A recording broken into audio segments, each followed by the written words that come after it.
வணக்கம் நண்பர்களே, முக்கிய செய்திகளை இந்த பதிவில் பார்க்க போகிறோம். டிவிகே கவர்மெண்ட் சட்டப்பேரவையில் அடுத்தடுத்த தீர்மானங்களை நிறைவேற்றிக்கிருக்காங்க. லாஸ்ட் 2 டேஸில் 4 தீர்மானங்கள் பாஸ் பண்ணியிருக்காங்க. எந்தெந்த தீர்மானங்கள் அப்படிங்கிறத முதல்ல பார்த்துடலாம். தமிழகத்தில் நடக்கக்கூடிய அரசு நிகழ்ச்சிகளில் தமிழ்த்தாய் வாழ்த்து பாடலுக்கு முன்னுரிமை. தமிழ்த்தாய் வாழ்த்து பாடல் தான் ஃபஸ்ட்டு பாடப்படணும் அந்த நிகழ்ச்சி தொடங்குவதற்கு முன்பாக அப்படின்னு முதல் தீர்மானம். 2வது தீர்மானம் என்ன அப்படின்னா, நீட் தேர்வுக்கு எதிர்ப்பு தெரிவித்து நீட் எக்ஸாமினேஷனை ரத்து செய்யணும் அப்படின்னு சொல்லிட்டு ஒரு தீர்மானம். 3வது தீர்மானம் என்ன அப்படின்னா, FCRA 2.0 பில்லை பார்லிமெண்ட்டில் மத்திய அரசாங்கம் தாக்கல் செய்ய இருக்காங்கல்ல, அதுக்கு எதிர்ப்பு தெரிவிக்கக்கூடிய தீர்மானம். இது 3. 4வது என்ன அப்படின்னா, டீலிமிட்டேஷனுக்கு எதிர்ப்பு தெரிவித்து 4வது தீர்மானம். அடுத்தடுத்து இதை பாஸ் பண்ணியிருக்காங்க. இதில் ஃபஸ்ட்டு தீர்மானத்திலேயாவது கொஞ்சம் லாஜிக் இருக்குது. தமிழகத்தில் நடக்கக்கூடிய அரசு நிகழ்ச்சிகளில் தமிழ்த்தாய் வாழ்த்து பாடலுக்கு முன்னுரிமை அப்படிங்கிறதுல கூட லாஜிக் இருக்கு.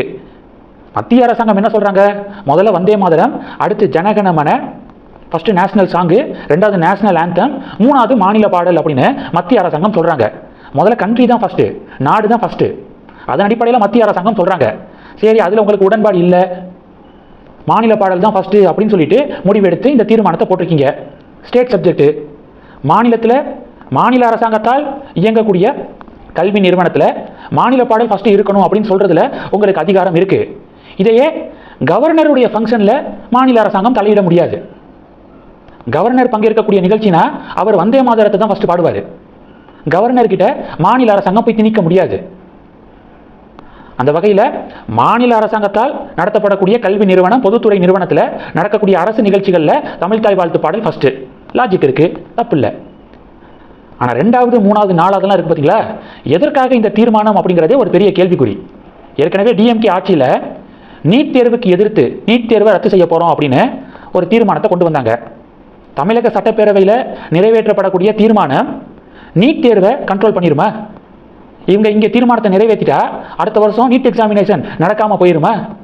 அப்போ ஒரு பாலிடிக்ஸுக்காக திமுக கடந்த காலத்தில் இதை பண்ணாங்க. அதே ரூட்டை டிவிகே கவர்மெண்ட் ஃபாலோ பண்ணுது. டிவிகே கவர்மெண்ட் சட்டப்பேரவையில் பாஸ் பண்ணியிருக்கக்கூடிய நீட் விலக்கு தீர்மானத்தினால நீட் தேர்வை நிப்பாட்டிடுவாங்களா? முடியாது.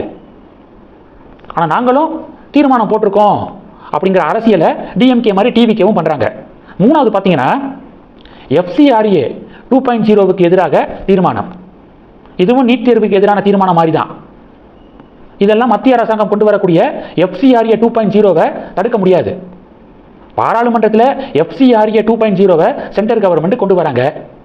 எம்பிக்கள் முடிவெடுக்கணும், ஆதரித்து ஓட்டு போடுறதா இல்லை எதிர்த்து ஓட்டு போடுறதா அப்படிங்கிறத. தமிழக சட்டப்பேரவையில் எம்எல்ஏக்கள் என்ன முடிவெடுக்க போகிறாங்க? இதுவும் கண் துடைப்பு தீர்மானம் தான். கடைசி பார்த்தீங்கன்னா, டீலிமிட்டேஷனுக்கு எதிராக. தமிழகத்துடைய மக்கள் தொகை 8 கோடி பேர். 8 கோடி மக்கள் வாழக்கூடிய தமிழகத்தில் எவ்வளவு எம்பிக்கள் இருக்காங்க? வெறும் 39 எம்பிக்கள் போதுமா? கோயம்புத்தூர்லாம் பார்த்தீங்கன்னா 20 லட்சத்துக்கும் அதிகமான வாக்காளர்கள்.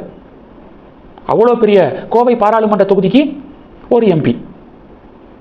அதனால டீலிமிட்டேஷன் அப்படிங்கிறது காலத்தின் கட்டாயம்.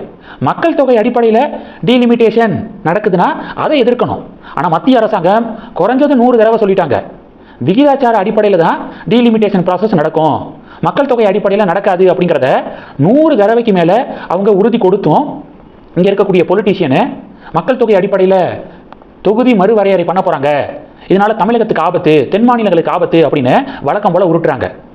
இப்போது மொத்தம் 543 சீட்ஸ்னா டோட்டல் சீட்ஸு, அதில் தமிழகத்துக்கு 39 சீட்டு.